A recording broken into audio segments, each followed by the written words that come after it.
The old story from a new part of the world. Sweden is mechanizing her small but efficient army, and we bring you the first pictures of her tank corps as they move out into the fields round Stockholm on maneuvers.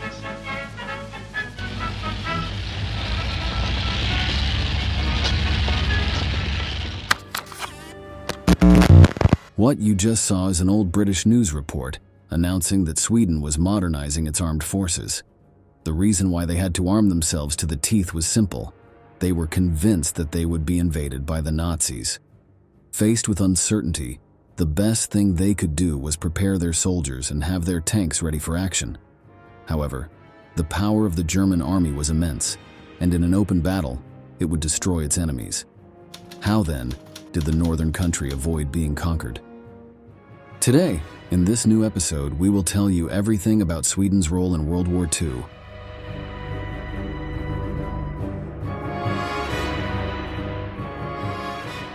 Let's start by reviewing Sweden's background. Although in the 20th century it stood out for its strict neutrality, its history is full of cruel and violent wars.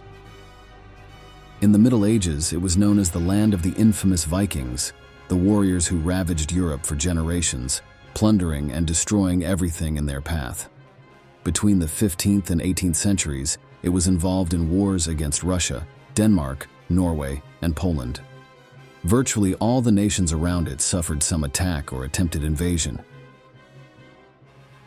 Later in the 19th century, Swedish rulers abandoned the path of arms and decided that diplomacy was the surest way to grow and prosper. Until 1939, the year in which humanity embarked on the most tragic and terrible war in its history, it remained at peace. Already in the First World War, Sweden remained neutral, and at the end of the war it dedicated itself to solving its internal problems. There was a strong socialist movement fighting to reach the government, which took its inspiration from the Bolsheviks, who had made the October Revolution and founded the Soviet Union. Joseph Stalin, the communist leader, was more than willing to help the Swedish socialists take power.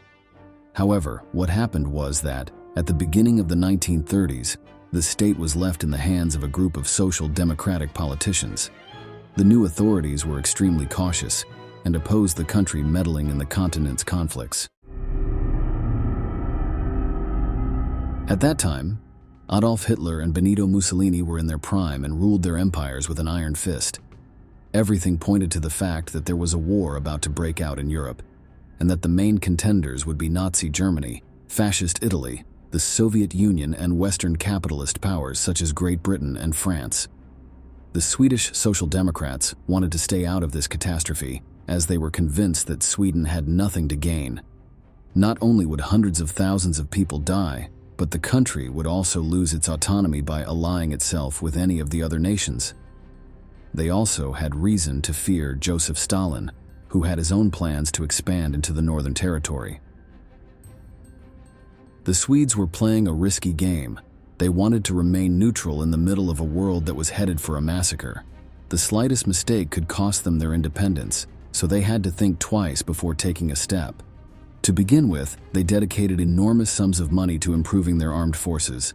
It was a way of preparing for the worst, although deep down they knew that they would not be able to resist the powerful armies of Germany or England. They bought tanks, rifles, pistols, and artillery, and in 1938 they decreed that all men over the age of 15 had to undergo brief military training. If the nation were to be invaded, then they had to have as many soldiers as possible. In this sense, there was nothing worse than an inexperienced and poorly trained combatant, since, at the first shot, he would try to leave the battlefield in panic. Sweden was confident that the Germans and the Soviets would keep themselves busy fighting each other. However, this proved to be a false hope, because in 1939, they signed the infamous Ribbentrop-Molotov non-aggression pact. Thanks to him, Hitler and Stalin agreed not to attack each other for the rest of the war. This put the Swedish government in trouble.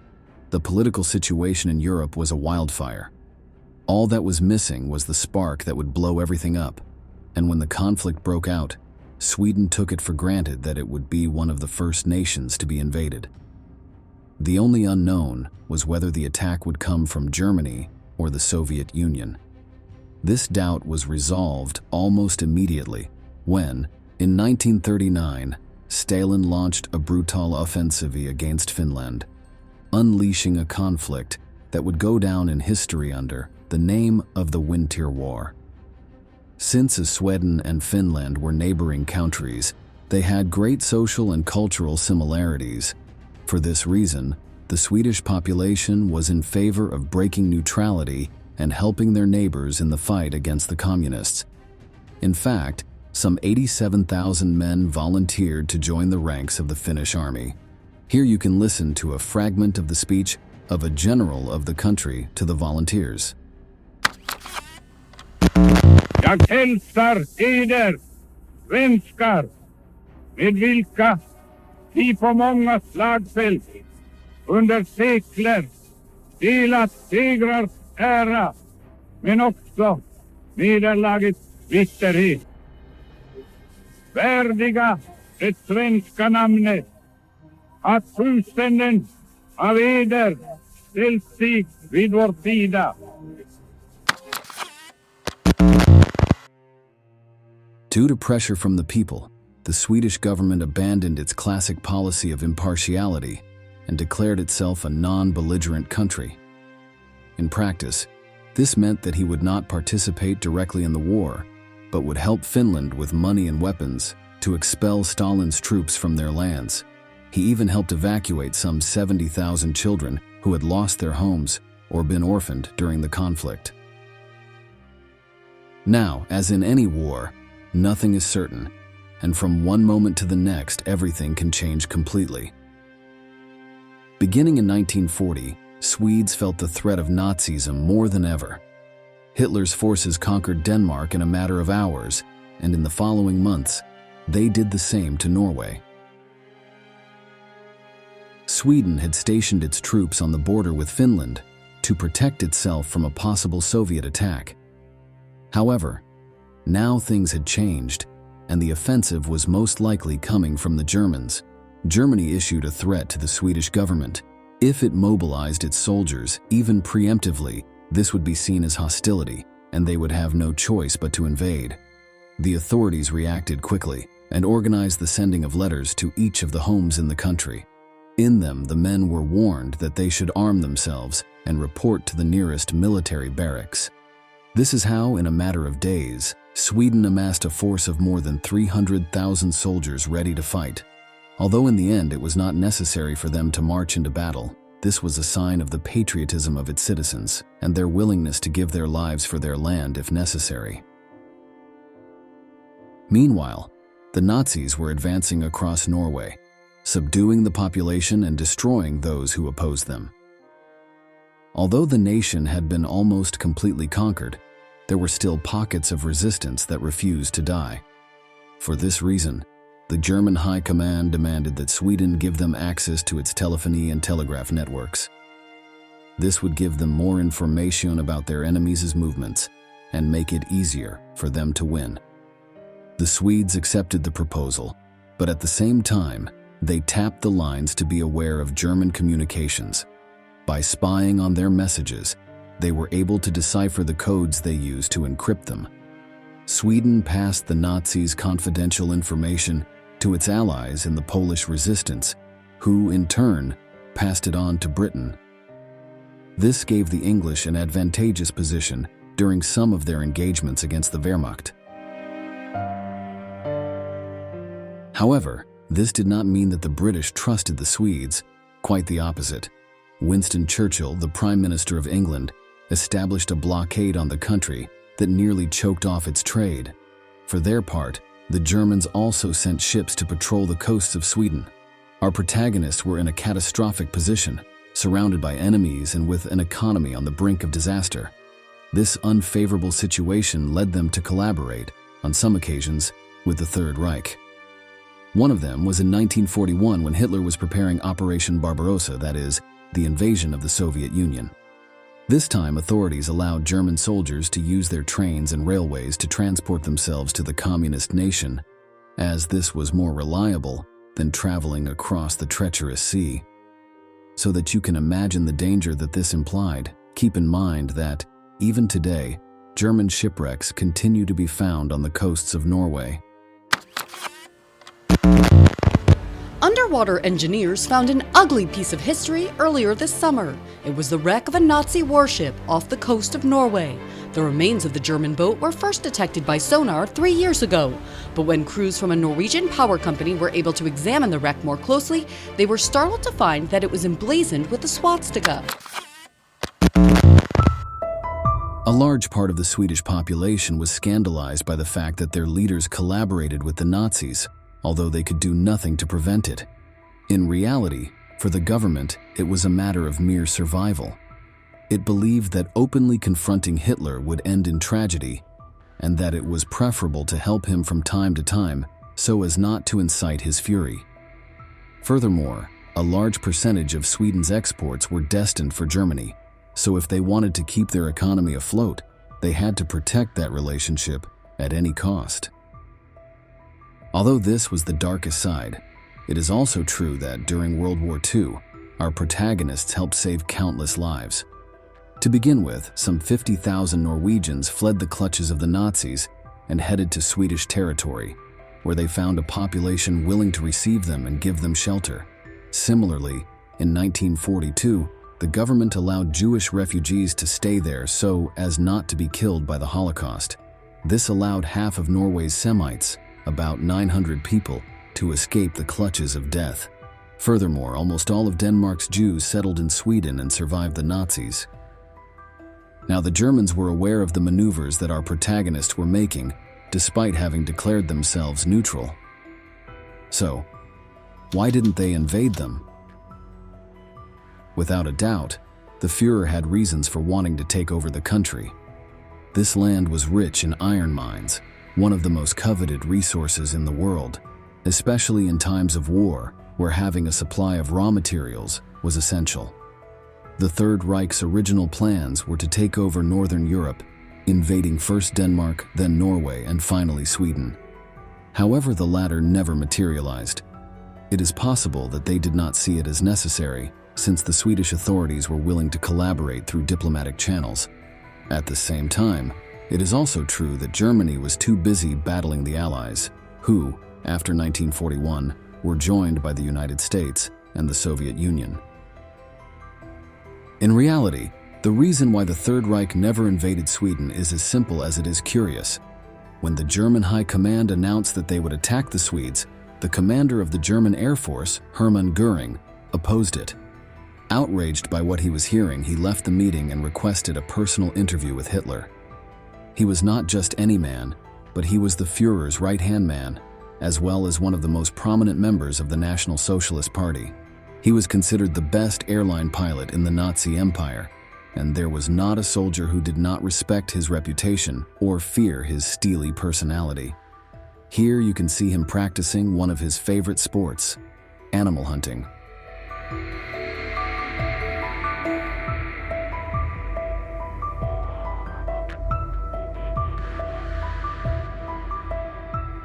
Göring had a personal reason for Sweden to be free from harm.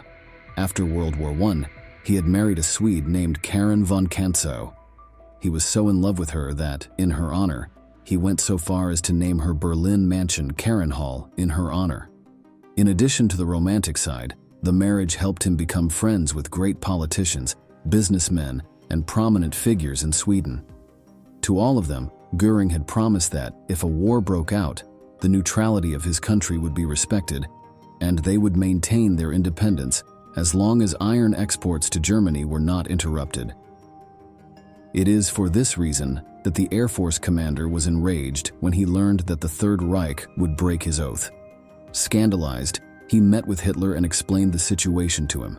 He argued that his honor depended on the Swedes not being invaded, and that, if this happened anyway, then he would have no choice but to tender his resignation.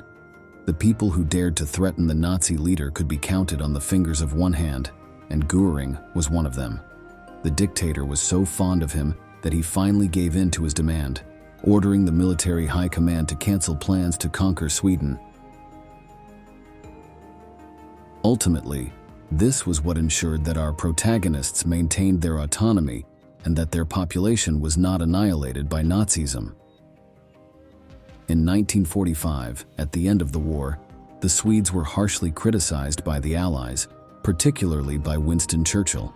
The British Prime Minister considered that they had failed in their moral obligations by collaborating with the Germans. The Swedish government, on the other hand, never showed remorse for its actions. From his point of view, it was about doing what he could to survive. Today, the role of the Swedes in the war remains a matter of controversy. It is probably a question that will never be settled and will remain open to debate.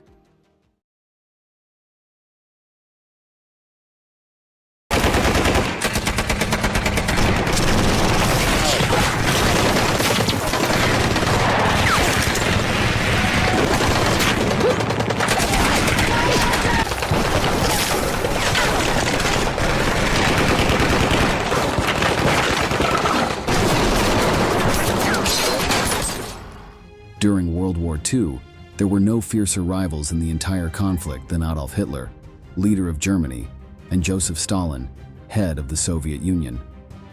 The brutal battles between the two countries left tens of millions dead, with blood spilled over stretches of thousands of miles. However, the relationship between these powers was not always the same. At the beginning of the war, and despite their diametrically opposed ideologies, they were faithful allies, fighting and invading other countries together. However, both knew that it was only a matter of time before this bond would be torn apart. There was no doubt that blood would flow. The only question was who would strike the first blow, and who would emerge victorious.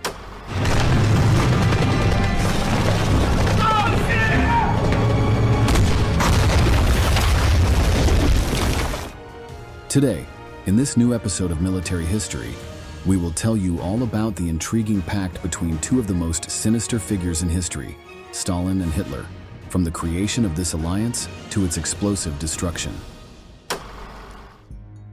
A few months before the outbreak of World War II in September 1939, Hitler was preparing to continue his campaign of conquest. Austria and the Sudetenland region of Czechoslovakia were already in his hands, invaded and annexed without any resistance. The other powers in Europe, mainly the United Kingdom and France, had weakly protested against these operations, but their complaints were ignored by the Führer. The next target of the Third Reich was in the east.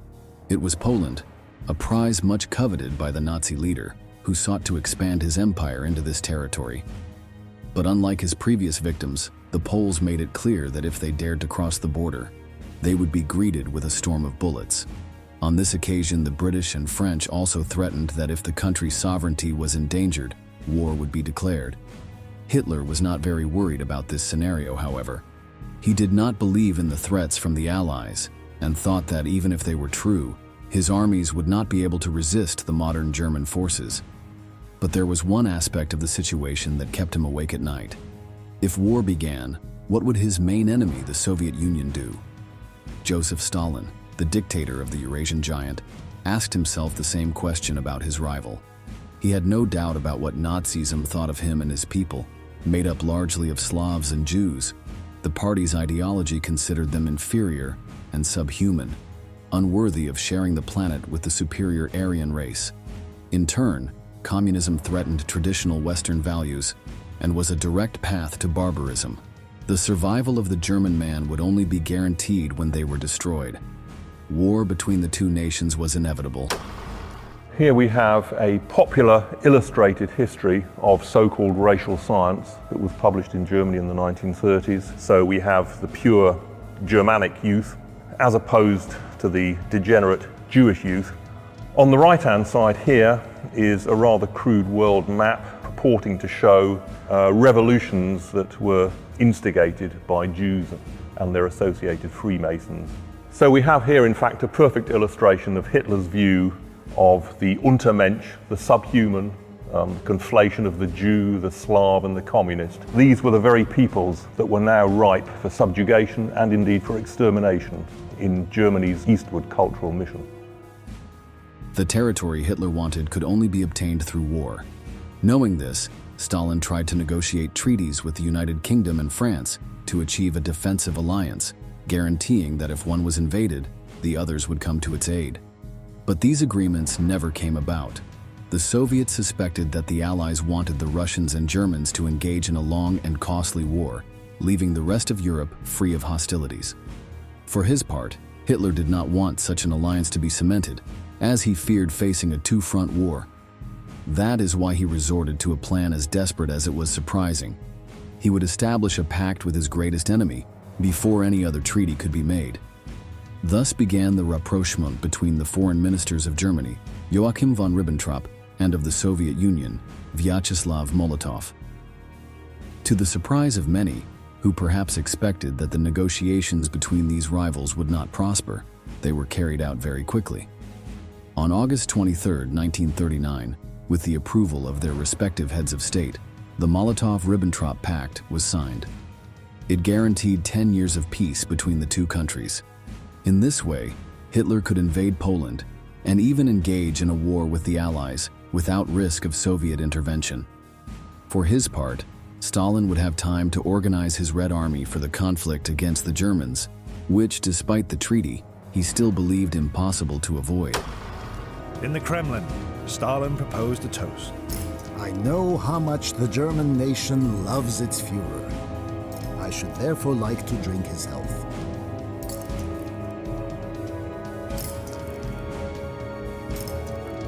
But like Hitler, Stalin was also acting from fear that Hitler would attack him. That evening, he told his inner circle, Of course, it's all a game to see who can fool whom. He thinks he's outsmarted me, but actually it's I who's tricked him. But there was a secret clause in the pact. According to it, Eastern Europe would be divided into two regions, one under German rule and the other controlled by the communists. Stalin demanded Finland, the Baltic states, and a large part of Romania. The rest could fall into Nazi hands. Poland, for its part, would be torn apart and divided between the two, with each keeping half. After the assurance of successful negotiations, Hitler set his plans in motion again.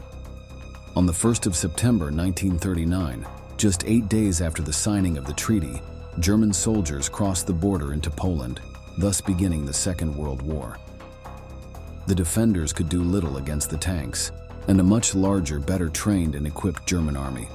Although the British and French kept their promise and declared war on the Reich, they did not send men, and the Poles were forced to retreat further and further into their own territory. The battle seemed lost. The defenders believed that the situation could not get any worse, but they were wrong. On September 17th, everything went out of control. From the other end of the country, the Red Army also invaded Poland. The locals, confused by the new enemy, in many cases did not even open fire as the Soviets advanced into the heart of the nation. On October 6th, just over a month after the attack began, the Polish forces were completely defeated by this lethal alliance. Both conquerors began their processes of terror against the civilian population. Members of the German SS massacred tens of thousands of Poles, most of them of Jewish origin, in just a few weeks. They were not the only ones. Stalin ordered the same to be done. This happened, for example, in the Katyn massacre, a series of mass murders that ended the lives of more than 20,000 people. All of them, belonging to the intellectual, political, and military spheres of Poland, were shot in cold blood. It was not until 1943 that the macabre mass graves where their bodies were buried would be discovered. For the nations of the West, this scenario was completely hopeless. Stalin and Hitler seemed to be staunch partners, ready to deploy their territorial ambitions to the rest of Europe. And although the Soviet leader had not declared war on the United Kingdom or France, he could not be counted on to mutually destroy the Führer, as had been the original plan of the Allies. According to some members of the German leadership, the Nazi leader was confident of Soviet loyalty, but the truth is that Stalin wasted no time in fortifying his positions, preparing for a German invasion that he still considered inevitable. He began to mobilize his forces towards the countries that had been under his sphere of influence, according to the Molotov-Ribbentrop Pact, with the aim of creating zones that would act as a barrier against Germany. The Baltic nations, Estonia, Latvia, and Lithuania were forced to choose between peaceful or violent annexation. All three decided not to take up arms. Finland, on the other hand, offered fierce resistance, and on November 30th, 1939, the Winter War began.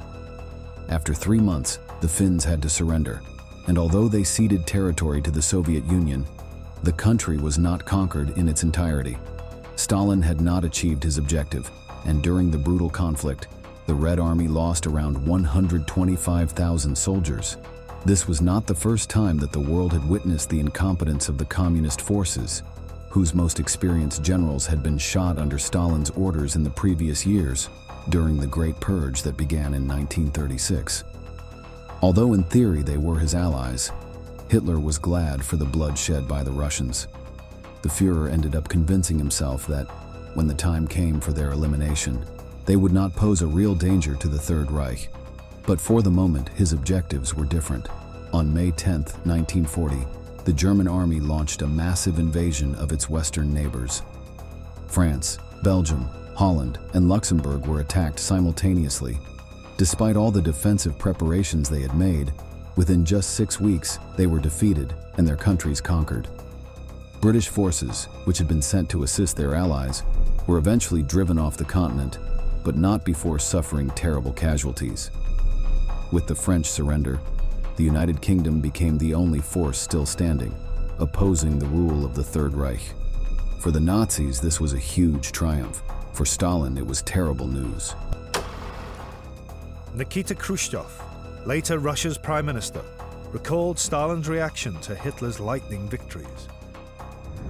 I remember being with Stalin. He was extremely nervous. He was racing around, cursing like a cab driver. He cursed the French. He cursed the English. How could they allow Hitler to defeat them, to crush them? Stalin not only saw the superiority of the German army, he knew that the Germans sensed our weakness because of the war we had fought with Finland. Stalin wanted the Western nations to destroy each other in a devastating war, but the swift German victory shattered his hopes. With no strong enemy in the West, he knew it was only a matter of time before Hitler's ambitious eyes would turn to the East. But his armies were not ready to deal with the powerful Nazi war machine. They needed more time. In those moments of doubt, he received a letter from the then British Prime Minister Winston Churchill.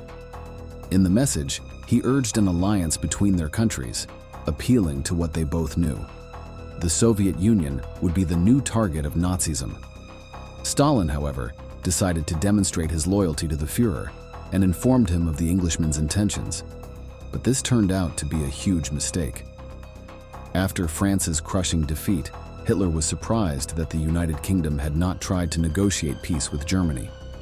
Added to this was the fact that Franklin Roosevelt, upon being re-elected President of the United States, denounced German ideology in his acceptance speech. The Nazi leader felt that these two countries would be the core of a new alliance, created in order to defeat his forces. The revelation that the Soviet Union had been invited to join only cemented his suspicions. If Stalin accepted, his position would no longer be so weak, and he would be able to stand up to the powerful German army. Thus, Hitler came to a brutal conclusion. The communists had to be crushed immediately. However, other campaigns in the Western theater of operations, such as the Air Battle of England, kept him busier than he would have liked. By early 1941, however, his plans were already in motion. Although the United Kingdom was still in the war, the Führer thought it was no risk, and despite Roosevelt's fiery speeches, the United States still remained neutral. It was time for Nazi Germany's most ambitious operation, the massive invasion of the Soviet Union. Stalin received numerous reports from his spies, warning him of troop movements on the German border. Even Churchill himself shared similar reports from his own agents, but the communist leader chose to ignore them. He did not think that the Reich's forces would get involved in a two-front war, so he maintained that as long as the United Kingdom remained steadfast in the conflict, its territory would be safe. But his way of thinking was not the same as that of his rival. Stalin was trusting Hitler to act rationally. And to fight Britain and Russia at the same time, was clearly irrational. But Stalin failed to realize that despite their similarities, there was one profound difference between him and Hitler, which made his perfect logic irrelevant. He himself was a methodical, calculating, hard-working man, a master of detail, personally signing death lists at one extreme, and at the other, keeping the tiniest details of gold production in his notebook. Hitler, by contrast, was at heart an idle dreamer. On June 22, 1941, Hitler ordered the start of Operation Barbarossa. From the Finnish border in the north to the Romanian border in the south, Axis forces invaded the Soviet Union on a scale never before seen. Stalin, who thought he had more time to prepare his men, was surprised by the brutality of his former ally. Within days, tanks advanced hundreds of miles inland, destroying everything in their path. Entire villages were burned, along with all their inhabitants, while German planes dropped tons of explosives on the cities. Within weeks, Soviet deaths reached terrifying numbers. Stalin, a victim of fear and fury, ordered the execution of some of the generals in charge of the initial defense. Clearly, this did not improve his dire situation. The German officers, witnessing the disorganization and chaos that reigned in the Russian ranks, considered the campaign to be short-lived. Some informed Hitler that they would be at the gates of Moscow in 4 months at the most. Others spoke of only 2 weeks. The Führer was happy with the way events were unfolding. He no longer had to pretend to be an ally of a people and an ideology that he saw as inferior. He also believed that, once the Soviet Union was crushed, the United Kingdom would be quick to sign a peace treaty, since German supremacy would be demonstrated, and if they did not do so, the resources that would be taken from the communists, such as steel and oil sources, would allow Churchill to be defeated as well. But there was an unforeseen event in the German plans. With their armies engaged in a war against the Soviets, the British could go on the offensive, and so they did in North Africa, where fighting between the Allies and their enemies was still ongoing. The German situation worsened even more when, on December 7, 1941, Japan attacked the American naval base at Pearl Harbor. This was the spark the Americans needed to ignite their fighting spirit, and they finally joined the war against the Axis forces. Meanwhile, the Red Army, despite its initial disasters, was proving to be a more feared enemy than expected. Stalin and his generals managed to quickly mobilize reserves of men, and despite the terrible casualties suffered, there were still fighters ready to face the invaders. They also managed to move their heavy industries from the western cities beyond the Ural Mountains. In this way, the resources the Germans so craved were kept out of their reach, and the locals were able to continue building the war material necessary to fight. After 4 months, the deadline that several German officers had set as the maximum point of Russian resistance, they had not been able to meet almost any of their objectives. Moscow remained firmly in Soviet hands, and now a patriotic fervor circulated in the men and women of the Union. Everyone would do their part to eliminate the Nazi aggressors. Некоторые перепуганы интеллигентики. Не так страшен черт, как его малюют. Кто может отрицать, то наша Красная Армия не раз обращал панические бегства в хваленные немецкие войска. Если судить не по фастинам за армином немецких пропагандистов, а по действительному доложению, Германии нетрудно будет понять, что немецко-фашистские захватчики стоят перед катастрофой. With the entry of the United States into the conflict, the main axis of the anti-Nazi resistance was formed, made up of Americans, British, and Soviets. In this way, Hitler ended up being the cause of creating the alliance that he so feared, and which led him to betray his former partner. Beginning in 1942, with the joint operations of the Western powers and the Communists, the German situation only worsened. While German morale and resources rapidly diminished, Soviet fighting spirit continued to increase. When the invaders tried to conquer Stalingrad in the middle of that year, their forces were devastated by the resistance of the defenders. Hitler, suffering from a shortage of soldiers and equipment, was forced to order a retreat. In the following years, all the territory they had conquered was liberated until the fighting reached German soil itself. The Führer, cornered and desperate, succumbed to his paranoia, which ended up taking him to the grave in April 1945.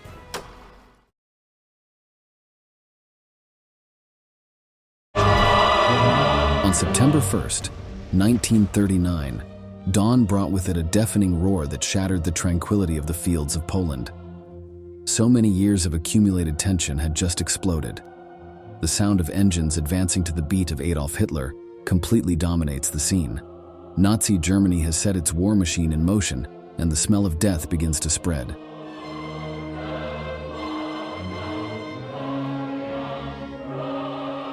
This is the first chapter of a story of horrors that will keep the entire world in suspense. The Western powers that hope to avoid a conflict no longer have a choice. They must face the brutality of the forces of the Third Reich, which with each step it takes, unleashes all the German violence that has been cultivated for years. In this new military history video, we will discover everything about the fierce invasion that meant the beginning of the Second World War. Stay with us and discover how the Führer's troops made their enemies tremble, plunging all of Europe into darkness. Wszystko się zawaliło. Belki to ciężkie wszystko, to zaczęło się walić. Chwila tylko błysk, huk i kurz. Pełne usta tynku. I my w tej ciemności. I się krzyczymy, kto jeszcze żyje, kto jest. To straszna rzecz.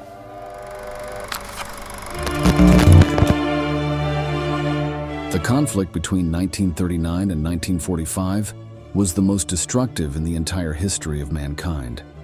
Although the Great Battle began with the German invasion of Poland, that event was the result of many years of tension. And to understand it, we must ask ourselves, why did Hitler choose that country to begin his brutal expansion plan? The short answer would be that the Führer was a ruthless dictator who dreamed of conquering all of Europe. The annexation of Polish territory was simply one more step in his plan to achieve total domination. Poland was an opponent without enough power to resist an attack by the German army, and as the Nazi leader calculated, the other powers of the continent would not be able to intervene in time.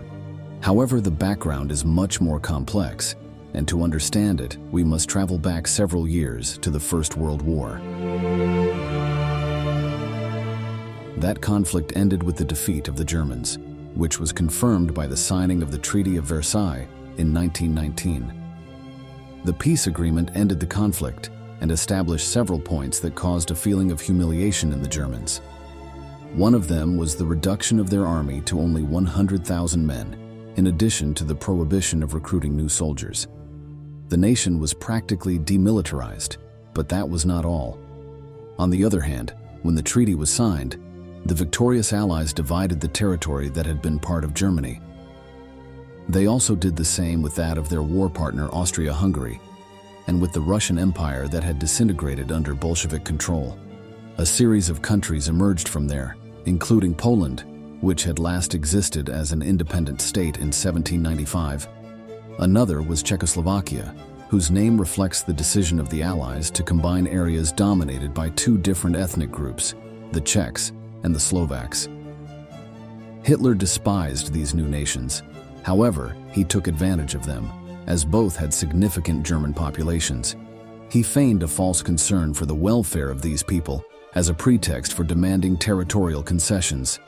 The Führer felt that the Treaty of Versailles not only entailed a huge humiliation for the German people, but also represented an injustice that he was determined to right. The first step was to take back what was his. In 1938, 5 years after his appointment as Chancellor, his desires for expansion slowly began to materialize. Lastly, Hitler takes on the mission of bringing all German-speaking peoples into the Reich's fold, beginning with those of his homeland. The Anschluss. Austria is annexed and immediately submitted to the same reign of terror as Germany. German troops entered Austria on March 12, 1938, and with the enthusiastic support of most Austrians, the country was annexed to Germany the next day. There was little international resistance to this, as many saw it as a natural union. However, Hitler's demands on German-speaking areas within Czechoslovakia created a crisis that brought Europe to the brink of war in September of that year. Many Germans living in that nation wanted to rejoin the territory that now represented the Third Reich. Most were in an area along the borders known as the Sudetenland. Hitler threatened to take up arms if these lands were not ceded to him, which raised concerns among the Western powers. Britain and France were in the process of rearming after World War I, so they did not yet feel capable of confronting the dictator with all their might. However, on 27 September 1938, both countries had reluctantly agreed to go to battle if German troops entered Czech soil without an international agreement. The next day, the Nazi leader agreed to hold a conference to resolve the issue. The proposal was quickly accepted by the French and British, who traveled to Munich to hold talks with the Führer and his main ally, the Italian dictator Benito Mussolini. During the meeting, the Prime Minister of the United Kingdom, Neville Chamberlain, tried to find a peaceful solution. He proposed allowing the German annexation of the Sudetenland in exchange for a peace commitment from Hitler. Thus, although no representative of Czechoslovakia was invited to participate in the talks, the country was forced to cede this territory in view of a scenario that would bring tranquility to Europe. The Munich Agreement eliminated the immediate threat of war, but this anti-war attitude only increased Adolf Hitler's confidence. While the British and French believed they were buying time to prepare for a war, the Führer realized that neither of them would use force to resist further German expansion. In March 1939, Third Reich troops ignored the newly signed treaty and occupied what remained of Czech territory. This convinced the Western Allies that there were no limits to the Nazi leaders' territorial ambitions. There would be no room for further agreements. They had to prevent further German advance into Europe. War was beginning to brew. Meanwhile, the Führer already had his next target in his sights. Hitler decides to wipe out what he calls the worst monstrosity of the Versailles Treaty, the Danzig Corridor. In 1919, German territory was cut in two in order to give Poland access to the sea. Hitler decides to launch his invasion of Poland and recover Danzig. While Germany was completing its conquest of Czechoslovakia, another crisis had begun to develop in parallel. With the creation of Poland as a new country after World War I, the victorious Allies also proposed establishing a corridor dug into German territory. In this way, the ancient city of Danzig was transformed into a port administered by the so-called League of Nations to facilitate Polish trade. This created lasting resentment among the Nazis, who in October 1938 had begun efforts to recover the lost city. Third Reich Foreign Minister Joachim von Ribbentrop met with the Polish ambassador Józef Lipski to discuss the return of Danzig to Germany. However, there was no significant progress on that request. Talks intensified at a meeting between Hitler and Polish Foreign Minister Józef Beck on 5 January 1939. But the fledgling nation refused to back down. The Führer believed that Danzig belonged to Germany and would fight to reclaim it. Recognizing that Poland was Germany's next target, the British and French authorities offered guarantees to defend Polish independence. These nations had renewed their agreement as allies against the Third Reich in February and began joint military planning. Both countries continued their rearmament process. The British introduced compulsory military service in peacetime for the first time in their history. However, war was still considered a last resort. With this support, Poland's resistance grew stronger. Anti-Nazi messages began to become more frequent on the streets, highlighting the country's courage in confronting Hitler if he decided to attack the territory. To był raczej obraz propagandy w stosunku do ludności, pokazania, że Polska sobie jest mocnym państwem. W rzeczywistości Polska sobie zdawała sprawę, że jest w stosunku do Niemiec, wojskowo nie ma żadnych szans. To jest kwestia, Polska sobie nigdy nie poradziła z Niemcami, to było w sztabach, w polskich sztabach, w dowództwie polskim było jasne. Dlatego była skazana na sojusze wojskowe z krajami zachodnimi i szczególnie z Francją. Undaunted by British and French declarations of support, Adolf Hitler ordered preparations for the invasion of Poland in April 1939. He forged ties with Japan and strengthened his military alliance with Italy. his camp was consolidated. The United States, with a giant military power, had passed a neutrality law so as not to be drawn into a new war in Europe. Thus, only one possible obstacle remained in the Führer's plan: the Soviet Union. Everything seemed to indicate that the eruption of Reich forces on Polish territory would sound alarm bells in Moscow. Germany and Russia were historical enemies, having fought each other during the First World War. In addition, Hitler and the leader of the USSR, Joseph Stalin, were at opposite ends of the political spectrum. The Communists and the Nazis had viewed each other with suspicion throughout the 1930s. However, the way the Allies handled the Sudetenland crisis alerted the Soviets. They feared that the Führer would try to annex parts of their country, and they knew that the Western powers, who despised both equally, would be happy to let them fight each other. As a result of these speculations, the Soviet Union agreed to a non-aggression agreement with its historical enemy. Thus, in August 1939, Hitler and Stalin signed the pact that left the authorities in London and Paris perplexed. However, the biggest surprise would be the secret clauses that had been agreed between the two nations. Germany had announced that it was ready to invade Poland, and far from opposing it, the USSR began plans to join the attack from the east. Once the conquest was completed, the confidential part of the agreement stated that the territories would be divided. With this new and unexpected alliance, the Führer no longer had any obstacles to his objective. On September 1st, 1939, his troops began the offensive on the neighboring country. Hitler is convinced that the French and the British will not take action. Yet the two governments meet immediately and send him an ultimatum demanding that he halt all military action against Poland.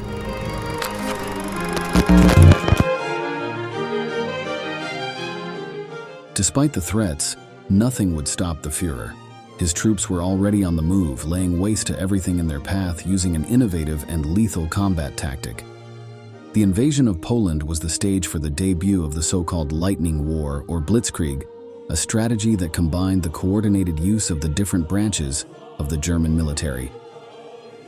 There, the Air Force known as the Luftwaffe played a crucial role, bombing Polish cities, infrastructure, and military positions from the start. The goal was to destabilize defenses, destroy communications, and spread panic among the civilian population. In turn, soldiers on the ground were organized into armored divisions of powerful panzer tanks and motorized infantry units. These vehicles advanced behind the bombing raids and penetrated deep into rival territory. The Blitzkrieg was based on speed and surprise. German troops avoided prolonged confrontations in strong defensive lines. Instead, they carried out rapid attacks, isolating enemy units and surrounding them. While tanks led the offensive, artillery and conventional infantry forces moved in to consolidate the ground gained and secure control over occupied areas. The well-oiled Nazi machine also benefited from effective communication between its forces, which allowed for fluid maneuvers that were impossible for its adversary to contain. Despite the overwhelming power of the Third Reich, the Poles did their best to resist. However, the differences in armament were enormous. The Germans had a great advantage in armor, artillery, and fighter aircraft. In contrast, Poland's army, although large, was poorly equipped. It had a very limited air force, and its ground units were small and outdated. Many of its troops moved on foot or on horseback, making it difficult to react to the speed of the German attacks. Hitler unleashes the Wehrmacht, the armed forces of Nazi Germany, onto Poland. Entering battle as if in a bygone age, the Polish cavalry charges the German tanks and is slaughtered.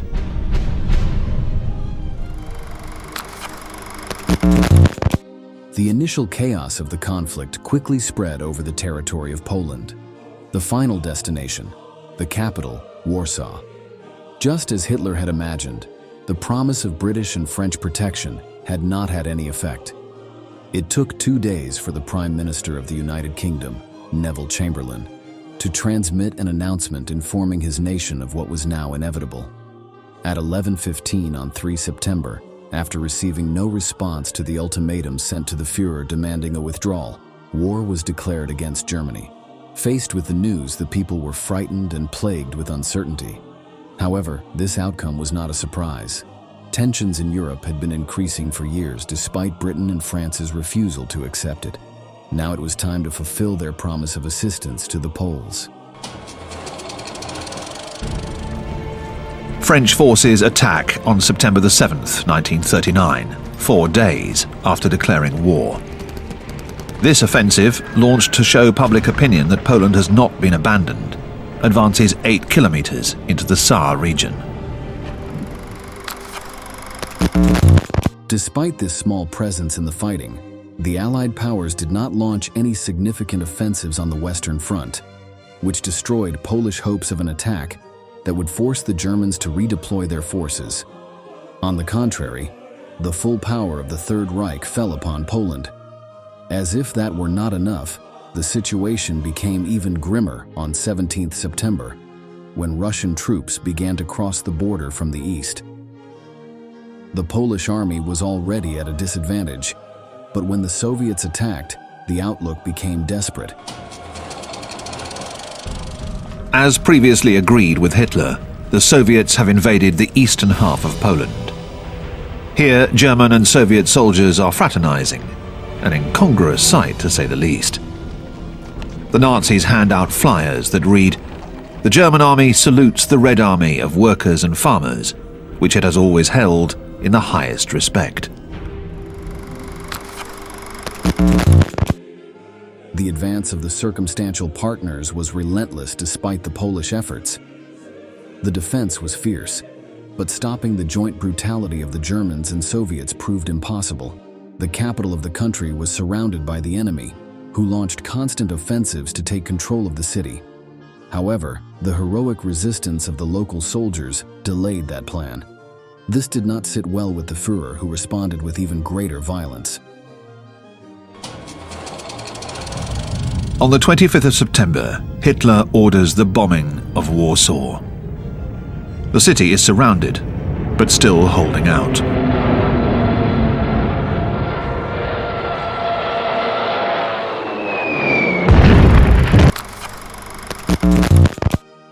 Eventually, lack of supplies and constant German pressure led to the fall of Warsaw on 28 September 1939. Hitler's ambition had managed to take another step towards his goal of conquest. Once the Führer and Stalin had consolidated their joint control over Poland, the Western powers felt less pressure to quickly attack Germany. Along with the capital, the Polish authorities had also succumbed, so there was no government to save from defeat. The Allies controlled the seas and believed they had time on their side. However, what they did not know was that they had allowed the beginning of the bloodiest period in history. The greatest atrocities that humanity had ever seen would soon materialize, and the Polish people were the first experiment. Hitler and Himmler, the head of the SS, will now take care of Poland by naming the Nazi Hans Frank Governor-General of the occupied Polish provinces, who proclaims, "I have the power of life and death over the Polish people." According to historians, Poland became the only nation occupied by Hitler in which there was no collaboration between conquerors and conquered. An estimated 5.5 million people died under Nazi rule in their country, half of whom were Jews. That was not all, however, as another 150,000 died under Soviet rule. Nazi propaganda portrayed Poles as oppressors of ethnic Germans in that nation and used this as a pretext to subject the people to the most brutal slavery. Local citizens responded by organizing one of the largest resistance movements in territory occupied by the Third Reich. Die Juden und die Polen, das waren wirkliche Untermenschen. Das war ganz klar, die galten nichts für die deutschen Besatzer. Sie wollten keine Nation haben mit einem intelligenten oder gebildeten Überbau. Sie wollten eine wirklich niedrige Arbeiterkolonie entwickeln. Das war auch ganz im Sinne meines Vaters. Poland's suffering was the calling card of the fearsome Nazi regime. However, after the conquest of that territory, several months passed before Hitler's next move. Because of that, the British and French held out hope that they could find a solution to the conflict without unleashing a full-scale war. That illusion vanished when the tanks of the Third Reich began to arrive in Western Europe, from the Netherlands to Belgium, and finally to France itself. Everyone suffered the savage power of the Germans, and millions of people died as a result of the numerous battles. World War II was underway, and nothing could stop it. Now, after having learned the origins of the most brutal conflict in history, the time has come to say goodbye. Thank you very much for having accompanied us to the end. We hope to see you again in our next military history video.